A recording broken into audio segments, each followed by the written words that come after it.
بسم اللہ الرحمن الرحیم۔ مولانا صاحب، آپ سے یہ سوال کرنا ہے میں نے کہ اس وقت علمی محفلیں بھی بہت زیادہ برپا ہو رہی ہیں، گفتگو ہوتی ہے اخبارات میں اور مختلف طریقے سے پروگرامز بھی آ رہے ہیں، لیکن اس میں ایک چیز جو سب سے اہم وہ یہ ہے کہ ایک عام آدمی جو ہے وہ اپنے کردار کا تعین کیسے کرے کہ مجھے کیا کرنا ہے، کیونکہ جب تک ایک شخص خود اس کو احساس نہیں ہوگا کہ میرا کیا فنکشن ہے، اس کو گفتگو سننے کا کوئی فائدہ نہیں ہے۔ سب سے پہلے اس کی تیاری ہونی چاہیے کہ وہ کیا کرے۔ ایسے لوگ جو ملازمت پیشہ ہیں، 12 گھنٹے ڈیوٹی کرتے ہیں یا کاروبار کرتے ہیں یا سرکاری ملازم ہیں، عام سطحی لوگ ہیں، نارمل لوگ ہیں، ان کو کیسے کامیابی دنیا میں یا آخرت میں حاصل ہو سکتی ہے؟ دنیا میں رہتے ہوئے پریشانیاں بھی ہیں اور کنفیوژنز بہت زیادہ ہیں، مسائل ہیں، ان سے وہ کیسے نکلیں اور کیسے اپنی زندگی کو آخرت کے لیے کامیاب کرا سکتے ہیں، اس کے بارے میں ذرا۔ ماشاءاللہ، بہت اچھی بات۔ ایسی جو زندگی یہ کارآمد محض فلسفیانہ باتوں کا کیا فائدہ؟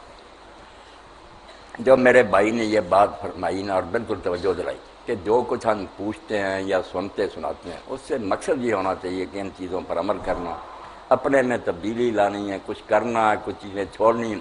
اگر یہ نہیں تو یہ ساری ورزش فضول ہے، زبان کا ہی ہے یہ دھندا اور کانوں کا چسکا۔ تو اس بارے میں صبح بھی ایک عالم دین میرے پاس آئے تھے کینیا سے، تو دوست نے اپنے بیٹھے، تو میں نے ان سے کہا کہ جو بات علی طنطاوی نے جو شام کے ایک عالم انہوں نے کہی نا وہ ہم سب کو یاد کرنی چاہیے۔ انہوں نے ایک حکایت کے پیرائے میں سمجھایا کہ اب امت کر کیا رہی ہے، اس لیے کچھ نہیں نتیجہ نکلتا، دعائیں ہو رہی ہیں، امام کعبہ رو رہے ہیں، کوئی اللہ نہیں سنتا۔ ایک مجلس نے سوال کیا لوگوں نے یونیورسٹی میں مجھ سے کہ اتنا مجمع ہوتا حج کا، امام ہوتا اس میں، کوئی ایسا بندہ نہیں کہ اللہ اس کی سنے۔ میں نے کہا اللہ کیوں سنے؟ اللہ کو کیا پڑی آپ کی پارٹی بنے؟ آپ اللہ کا کیا کرتے ہیں؟ رونے سے اللہ کیوں سنے گا؟ تو علی طنطاوی فرماتے ہیں کہ بادشاہ ہو گیا بیمار، بالکل یہ میرے اور آپ پر لاگو ہوتی ہے بات۔ طبیبوں نے کہا کہ بادشاہ سلامت آپ کے لیے جو دوائی تیار ہونی ہے وہ ایک حوض جو ہے نا تالاب دودھ کا بھرا ہونا چاہیے، اس میں دوائی بنے گی۔ اس نے ایک حوض بنوایا اور اعلان کر دیا کہ سب شہر کے لوگ جائیں اور ہر آدمی ایک ایک گلاس دودھ کا اس میں ڈالتا ہے، میں صبح بھرا ہوا دیکھوں گا حوض۔ اب میں ہی کیا نا پہلا دانار دانشور، میں نے کہا سب دودھ ہی ڈالیں گے، چلو میں پانی ڈال دوں تو کیا پتہ چلے گا۔ میں نے پانی ڈالا، آپ گئے، آپ نے بھی کہا لوگ دودھ ڈالیں گے، پانی۔ صبح بادشاہ گیا تو میرے بھائیوں وہاں کچی لسی بھی نہیں ملی، پانی۔ کام ہمارا یہ ہے کہ پانی دودھ کوئی نہیں ڈالتا، کرتا کراتا کوئی نہیں، نہ عالم کرتے ہیں نہ عوام کرتے ہیں۔ دعائیں ہیں، سیمینار ہیں، کانفرنسیں ہیں، الحمراء ہوٹل میں ہو رہا ہے، ہماری میں کھا پی رہے ہیں سب، کسی کا ارادہ نہیں کہ کچھ کرنا۔ آپ نے سنا کہ یہ کام کرو، شروع کرو، جن چیزوں سے روکا گیا وہ چھوڑ دو، توبہ کرو، تو کوئی فائدہ ہوگا نا کہ اس جمعہ میں کوئی۔ حضرت سیدنا عبداللہ ابن مسعود رضی اللہ عنہ فرماتے ہیں کہ ہم جب سید عالم سرور کائنات حضرت محمد رسول اللہ سے قرآن پڑھتے تھے تو 10 آیتیں اگر پڑھتے تھے نا آگے سبق نہیں ہوتا، 10 آیتوں میں جو کچھ آیا تھا نا کہ یہ کرو، وہ سارے کام شروع کر دیتے، جن سے روکا گیا تھا رک جاتے، جب اس پر عمل پورا ہو جاتا تھا نا پھر اگلی 10 آیتیں شروع ہوتی۔ جب قرآن پورا ہوتا تھا تو علم بھی مکمل ساتھ ہی عمل بھی مکمل۔ لوگ جو تھے نا وہ قرآن بن چکے ہوتے تھے، قرآن کتاب ہوتا تھا، یہ چلتے پھرتے قرآن ہوتے تھے، جن کا اٹھنا بیٹھنا بولنا چلنا قرآن کے سانچے میں۔ اب جب یہ کام نہیں ہوتا، یہ راز کسی کو نہیں معلوم کہ مومن قاری نظر آتا ہے، حقیقت میں ہے قرآن۔ قرآن تو ایک کتاب ہے، وہ میری اور آپ کی شکل میں ڈھل جائے کہ لوگ آواز سنیں، کہا قولوا للناس حسنا، لوگوں سے اچھی بات کرو، اگر سلوک کرے فرمایا ایسی طریقے سے پیش آ کہ گردن اکڑی ہوئی نہ۔ قرآن کہتا جاتا وہ بنتے جائیں، لوگ آپ کو دیکھیں تو پھر جیسے ام المومنین سیدہ عائشہ رضی اللہ عنہا فرماتی ہیں کیسی بات ہے، اللہ کے رسول کی اس سے زیادہ کوئی تعریف نہیں، آپ ہزاروں نعتیں بیان کریں کچھ بھی نہیں، ایک ہی جملہ کافی ہے۔ آدمی نے پوچھا کہ ام المومنین رسول اللہ کا کردار کیا تھا، کیا اخلاق تھے آپ کے، چال چل کیریکٹر کیا تھا؟ کہا تم نے قرآن پڑھا؟ اس نے کہا ہاں پڑھا۔ تو ام المومنین رضی اللہ تعالیٰ نے فرمایا کانا خلقہ القرآن، جو قرآن میں بیان ہوا نا یہ سارا حضور کا کردار تھا۔ رسول اللہ کو دیکھ لو چلتا پھرتا قرآن تھا، قرآن پڑھ لو، یہ لکھا ہوا محمد تھا، جو آپ میں تھا اس میں بیان ہوا۔ اسی لیے مولانا ابوالکلام آزاد رحمۃ اللہ علیہ فرماتے ہیں ہم قرآن پڑھتے ہیں، اس میں قصے بھی آتے ہیں، مسائل بھی آتے ہیں، کہانیاں بھی آتی ہیں۔ آدم علیہ السلام سے لے کر ہم اپنے زمانے تک پڑھتے ہیں، وہ کہتے ہیں نام بدلا ہوا پردہ، وہ بات اصل میں محمد کی ہو رہی ہوتی صلی اللہ علیہ وسلم۔ سارا قصہ تو آپ کا ہی ہوتا، آپ پر وہی گزری جو نوح علیہ السلام پر گزری، جو موسیٰ علیہ السلام پر۔ اس لیے قرآن کے مطابق ڈلے۔ بالکل ٹھیک کہا بھائی نے کہ بدلنا نہیں اگر تو یہ سارا کاروبار بیکار ہے، فضول ورزش ہے، کوئی نفع نہیں ہوگا، اللہ کے ہاں کوئی اجر نہیں ملے گا۔ باقی جو ہے نا کہ ایک آدمی کس طرح گزارا کرے، تو پہلے بھی بات ہوئی کہ اللہ کا اصول اگر پوری جماعت، فرد کا معاملہ لگا، ایک آدمی تو تنہا تو رسول اللہ کے زمانے میں بھی تنگ ہو سکتا تھا، مگر اگر پوری جماعت انقلاب لے آئے نا، حکمران نیک ہو جائے، ملک کا دستور قرآن و سنت ہو جائے، امیر لوگ جب سمجھ لے کہ ہمارے مال ہمارے نہیں امانت ہے، اور ہمارے بھائی جو تنگ رخص ہیں ان کا حق ہے، ان تک ہم نے پہنچانا، احسان نہیں، اپنی ضرورت سے جو زائد ہے ان کا ہے، یہ ڈیو ہے ان کا، اگر ہم نے نہ دیا تو جیسے قرضہ دبانے والا مجرم ہے، ہم اس طرح کے مجرم ہوں گے۔ تو وہاں ایسے لوگ پیدا ہو جائیں گے کہ پھر معاشرے میں کوئی شخص نہیں مرے گا۔ کس درینجہ محتاج نے دین جہاں آ جاتا وہاں کوئی آدمی محتاج نہیں ہوگا، اس کی ضرورت گھر بیٹھے لوگ آ کر پوری کرتے ہیں۔ باقی جو ہیں حالات، سارا نظام بگڑا ہوا، یہاں قرآن مجید کی رہنمائی مدد کرتی ہے۔ ایسے زمانوں میں پیغمبر ہوئے کہ حکومت کفار کی تھی، یہ انقلاب نہیں لا سکے، وہاں پھر قرآن مجید نے کہا کہ بندہ مومن جو نا اس کو دین میں عقیدہ تقدیر پر ایمان رکھنا چاہیے کہ جو کچھ ہو رہا ہے نا اللہ کی نگاہ میں ہے، اللہ تو اس سے بے خبر نہیں ہے، وہ تیرے حالات کو جانتا ہے۔ اگر مشکلات میں تو مبتلا ہے نا تو یہ چند روزہ زندگی حوصلے اور صبر سے گزار، اپنی عزت رابرو نہ برباد کرنا۔ غیرت ہے بڑی چیز جہان تگ و دو میں، ایک کنگال بھی نہ ہو مگر خوددار ہو، کسی کے سامنے ہاتھ نہیں پھیلاتا۔ غیرت ہے بڑی چیز جہان تگ و دو میں، پہناتی ہے درویش کو تاج سر دارا۔ ایک کنگال بھی بادشاہوں سے بڑھ سکتا ہے، جھکتا نہیں۔ ایک امیر ہو کر بھی کتے کی طرح ان کے پاؤں چاٹتا پھرے گا، وہ محتاج سمجھتا ہے۔ تو قرآن یہ کہہ دیتا اس کو اگر معاشرہ نہیں ٹھیک، یہ لوگ حقوق نہیں دیتے تو اپنی خودی برباد نہیں کرنی، وہ اللہ پر بھروسہ کر، جو رزق مل رہا ہے اس پر قناعت کر۔ اور تنگی بھی ہے تو میں آپ کے سامنے خواجہ نظام الدین اولیاء رحمۃ اللہ علیہ کا حوالہ دوں گا، دہلی میں ان کی بارگاہ محبوب الہی، تو بہت بڑے ولی، تو بادشاہوں کا بھی زمانہ تھا، بڑے بڑے بادشاہ چاہتے تھے کہ ہم سے کوئی یہ لے، آپ نے کبھی نہیں ان سے کچھ مانگا۔ اور گھر میں حال یہ تھا، کبھی فاقہ ہو جاتا، کبھی روٹی ہوتی۔ اماں کی عبارت بہت ہو گئے تو گھر میں حضرت خواجہ نظام الدین رحمۃ اللہ علیہ آتے تو جس دن فاقہ ہوتا نا، اماں کا ایک محاورہ تھا، اس دن کہہ دیتی نظام الدین امروز مہمان خدا ہستے، آج ہم خدا کے مہمان۔ آپ سمجھ جاتے کہ آج کھانے کو کچھ نہیں، اللہ کے مہمان۔ اور حالت یہ تھی کہ کئی دن جب لگاتار ملتا نا، آپ پھر کسی دن کہہ دیتے اماں دعا کرو اللہ کے مہمان بنے۔ یہ ایمان جب پیدا ہو جاتا نا، غریب رہ کر بھی آدمی پریشان نہیں ہو سکتا۔ اور اگر لاکھوں کروڑوں بھی آپ کے پاس آ جائے، قارون بن جائے آپ، اگر یہ قناعت نہیں، اللہ پر بھروسہ نہیں، تو یقین جانے یہی ڈپریشن اور بیماریاں اور پریشانیاں جان نہیں چھوڑیں۔ یہ اندر ہے راج کہ آدمی سمجھے کہ میرا رزق اللہ کے ہاتھ میں، کوشش کرے پوری، اور مل جل کر معاشرے کو تبدیل کرنے کے لیے جہاد بھی کریں، بیٹھ نہ جائیں، سمجھیں کہ یہ ظالم تو دولت پر ہے نا قابض، یہ ہماری قسمت میں نہیں لکھا بھوکا، یہ ظالم نہیں صحیح بانٹ رہے۔ ہمیں چاہیے کہ مل کر ایسی صحیح اسلامی حکومت لائے جو ہمارا حق حضرت صدیق اکبر کی طرح زبردستی ان سے وصول کر ہمیں دے۔ اور ایسا وقت بھی آیا جب حضرت عمر رضی اللہ عنہ کا اگر زکوٰۃ سے مسئلہ حل نہ ہوا تو میں صرف زکوٰۃ پر نہیں رہوں گا، سب امیروں کی دولت ضبط کر کے سارے غریبوں میں برابر تقسیم کر دوں گا، میں امت کا سربراہ ہوں، یہ سب میرے بچے ہیں، کچھ بھوکے مرتے رہے کچھ کھاتے رہے، یہ نہیں ہوگا۔ اگر آرام سے دے دے ان کا حق بالکل ٹھیک ہے، ورنہ زکوٰۃ سے آگے بڑھ کر میں ساری دولت ضبط کر لوں گا اور غریبوں میں تقسیم کر دوں گا۔ اسلام جو میرے بھائی کہتا ہے نا، اس کے لیے ہم کوشش نہیں نہ کرتے۔ میں بیان کروں آپ سن لیں کیا ہوگا اگر کوئی تنظیمیں ہوں جو ایمانداری سے جو تنظیمیں تھیں بھی، اب اس کو سانیہ ہی کہنا چاہیے، وہ بھی سیاست کا شکار ہو گئی، 2-4 سیٹوں کے پیچھے پڑ گئی، وہ انقلاب والی بات وہ بھی چھوڑ بیٹھی۔ میں ان سب کا ساتھی رہا ہوں، مگر وہ بات جو ہے نا وہ خراب ہو گئی، ان کے پاس بھی کچھ نہیں رہا، امت ہو گئی مایوس کہ دینی جماعتوں نے بھی کچھ نہیں دیا۔ تو حقیقت میں حل یہی ہے کہ ہم سوچیں کہ جب تک معاشرہ تبدیل نہیں ہوتا محض مسائل سے بات نہیں بنے گی، اور اگر جب تک یہ وقت نہیں آتا ہمیں اپنی قناعت اور خودداری کو نہیں چھوڑنا چاہیے، غریبی میں بھی اللہ کی رضا پر راضی رہنا چاہیے، انشاءاللہ اس میں سکون نصیب ہوگا۔ جی اگر ایک مسلمان جماعت سے رہ جائے اور گھر میں اکیلا فرض نماز پڑھے تو اسے تکبیر کہنی چاہیے یا نہیں؟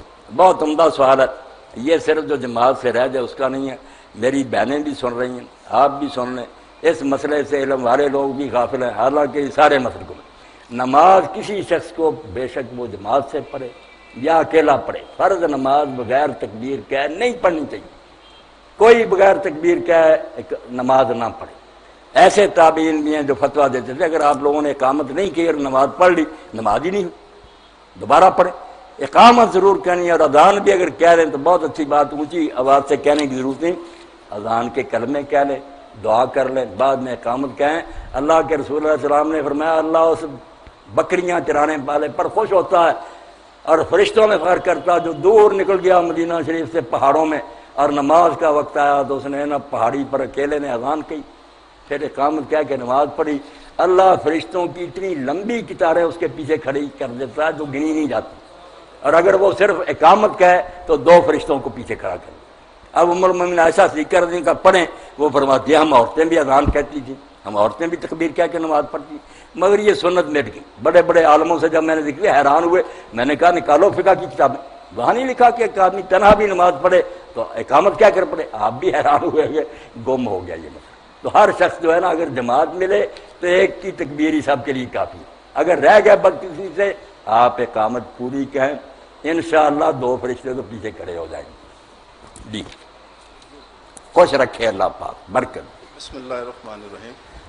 مولانا صاحب میں نے آپ سے یہ پوچھنا ہے کہ آج کل بعض بچوں میں خون کی ایسی بیماریاں ہوتی ہیں کہ وہ نہ تو دوائی سے آرام آتا ہے نہ ان کے لیے کوئی دعائیں ہیں، وہ بچے ایڑیاں رگڑ رگڑ کے مر جاتے ہیں۔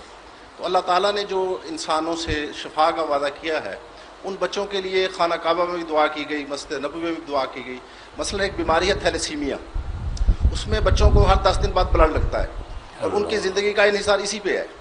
تو میں یہ پوچھنا چاہوں گا کہ اللہ تعالیٰ نے جو کہا ہے کہ میں شفا دیتا ہوں، کہ جب آپ مجھ سے رجوع کرتے ہیں آپ بیمار ہوتے ہیں تو میں آپ کو شفا دیتا ہوں، تو میں یہ آپ سے پوچھنا چاہوں گا کہ اس کے متعلق آپ کیا فرمائیں گے؟ واقعی پریشانی پیدا ہوتی ہے، انسان جو اس کی نظر ہے تھوڑی دور تک، یہ جب ایسے حالات سے دوچار ہوتا ہے تو بہت گھبراہٹ کا شکار ہو جاتا ہے، بہت غلط سوال بھی پیدا، کئی لوگ اسی طرح دہریہ مرحد ہو جاتے ہیں کہ اگر کوئی خدا ہوتا تو یار یہ بری حالت اس بچے کی، اتنے چند دنوں کا نہ کہ اس کا گناہ تڑپ تڑپ پر مر رہا اور بری حالت ہے۔ تو اسی پر مولانا مودودی رحمۃ اللہ علیہ نے ایک مضمون کوتا نظری لکھا تھا کہ ہمیں تھوڑی دور تک نظر آتا ہے، اس لیے شکایتیں پیدا ہوتی ہیں۔ اگر عرش عظیم سے تحت صراط تک، رضل سے ابد تک ساری دنیا ہمارے سامنے ہو نا، جس طرح اللہ کے ہیں وہ پوری مثل اس کے سامنے جانتا ہے کہ کون سی چیز مناسب ہے، دکھ بہتر ہے یا سکھ بہتر ہے، وہ چیزیں ہماری نظر میں نہیں نہ ہوتی، مگر اس کے لیے ایک واقعہ اللہ تعالیٰ نے بیان فرمایا تھوڑا سا کہ صرف 3 باتوں سے پردہ اٹھایا گیا تو موسیٰ علیہ السلام کو بھی ہوش آ گیا۔ خضر علیہ السلام نے بچہ مار دیا، دیوار ان لوگوں کی بنا دی جنہوں نے کھانا تک نہیں دیا تھا۔ موسیٰ علیہ السلام نے کہا انہوں نے نامرادوں نے ہماری مہمانی نہیں کی اور آپ مفت میں ان کی بناتے پھرتے ہیں دیواریں، اور کشتی توڑ دی ان لوگوں کی جنہوں نے کرایہ ہی نہیں لیا تھا، مفت سوار کیا تھا۔ کہنے لگے عجیب بات ہے، انہوں نے اتنی نیکی کی، آپ کا ادب کیا کہ آپ اللہ کے پیغمبر ہیں، کرایہ نہیں لیا، آپ نے تختہ توڑ دیا۔ انہوں نے کہا صبر کرو۔ بعد میں جب بتایا کہ طے میں یہ ہے، اوپر سے یہ چیزیں بری نظر آ رہی، موسیٰ علیہ السلام نے کہا واقعی جو اللہ کرتا ہے بہتر ہے۔ تو یہ بات میرے بھائی نے پوچھی، واقعی ہماری نظر کے مطابق تو یہ غلط ہی نظر آتا ہے کہ یہ معصوم بچے کو اتنی تکلیف کیوں، مگر بہت اس میں راز، بہت فائدہ ہے، وہ اللہ جانتا ہے۔ میں صرف جو بالغ ہیں ان کی مثال دوں گا کہ حضرت عیسیٰ علیہ السلام سے ایک شخص نے سوال کیا کہ یہ مادر ذات جو بچے اندھے پیدا ہوتے ہیں ماں کے پیٹ سے، یہ ماں کے کسی جرم کی سزا ہے یا باپ کے کسی گناہ کا بدلہ ہے، یہ بچے کیوں دنیا میں دھکے کھانے کے لیے اندھے پیدا ہوتے؟ بڑا سوال، کوئی لولے لنگڑے پیدا ہو جاتے۔ تو عیسیٰ علیہ السلام نے جو بات کہی وہ سونے کے حرفوں سے لکھنے کی قابل، پیغمبر ہی یہ کہہ سکتا ہوں۔ آپ نے فرمایا یہ ساری جو ہے نا ظاہری تکلیفیں نظر آتی ہیں، مگر اس سے جو ایک بہت بڑا کام اللہ لیتا ہے نا وہ آپ لوگوں کی نظر میں نہیں ہے۔ وہ کیا ہے کسی عالم کی 1000 کتاب میں اور درس بھی وہ اثر نہیں کر سکتے جو ایسے بندے کو ٹھوکریں کھاتے ہوئے اندھے کو دیکھ کر اگر آدمی دل بیدار رکھتا ہو تو سیکھ سکتا کہ اگر میرا بھی یہ حال ہوتا تو کس طرح گاڑیاں آ کر میرے ساتھ ٹکرائیں، کس طرح میں بازاروں میں گرتا پھرتا۔ تو فرمایا اللہ نے یہ نابینے اس لیے پیدا کیے ہیں تاکہ آنکھوں والوں کو سجائی دے، جن کی آنکھیں ٹھیک بنائی ہیں نا ان کے استاد پھرتے ہیں، یہ ان کی حماقت ہے کہ یہ ہنستے ہیں، یہ ٹھٹھے کرتے ہیں، سوچتے نہیں کہ یہ سرکاری ڈیوٹی دے رہے ہیں، بن بولے بتا رہے ہیں کہ بچہ اللہ ایسے بھی پیدا کر سکتا تھا اگر تندرست بنایا۔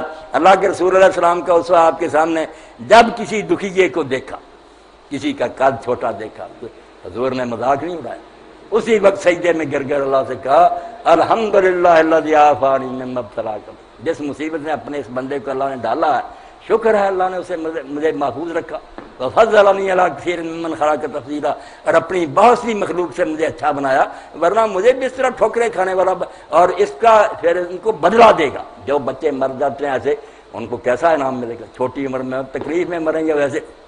اب صدمہ تو بہت ہے کہ ایک باپ کی یا ماں کی گود میں ایک بچہ آیا، ابھی وہ خوشی ہو رہے تھے، اس کی جان قبض ہوگی تو اللہ فرشتوں سے پوچھتا حدیث پاک میں، حالانکہ سب جانتا کہ تم نے میرے بندے کے دل کا چین اور اس کی آنکھوں کا نور چھین لیا، اتنا پیارا تھا ان کا بچہ، جان لے آئے ہو، میرے اس بندے نے کیا کہا۔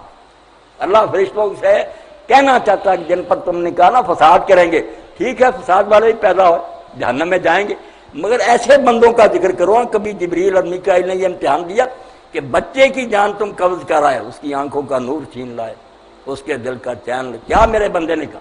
تو فرشتے کہتے ہیں اللہ اس نے الحمدللہ کہا، گلا نہیں کیا انہوں نے، اس نے کہا میرا رب جو کوئی کرے۔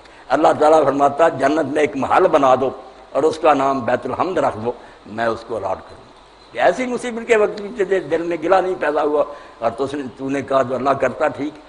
تو دعائیں جو قبول کرتا وہاں اللہ کہتا ہے جس کی چاہتا، اس کے بھی ضوابط ہیں، یہ نہیں کہ ہم جو کہتے جائیں ڈکٹیشن ہے اللہ کے نام اللہ مانتا ہی جائے، پھر اللہ نہ کہا ہمارے ماتحت ہو گیا، ایسا نہیں میرے بھائی ہوگا۔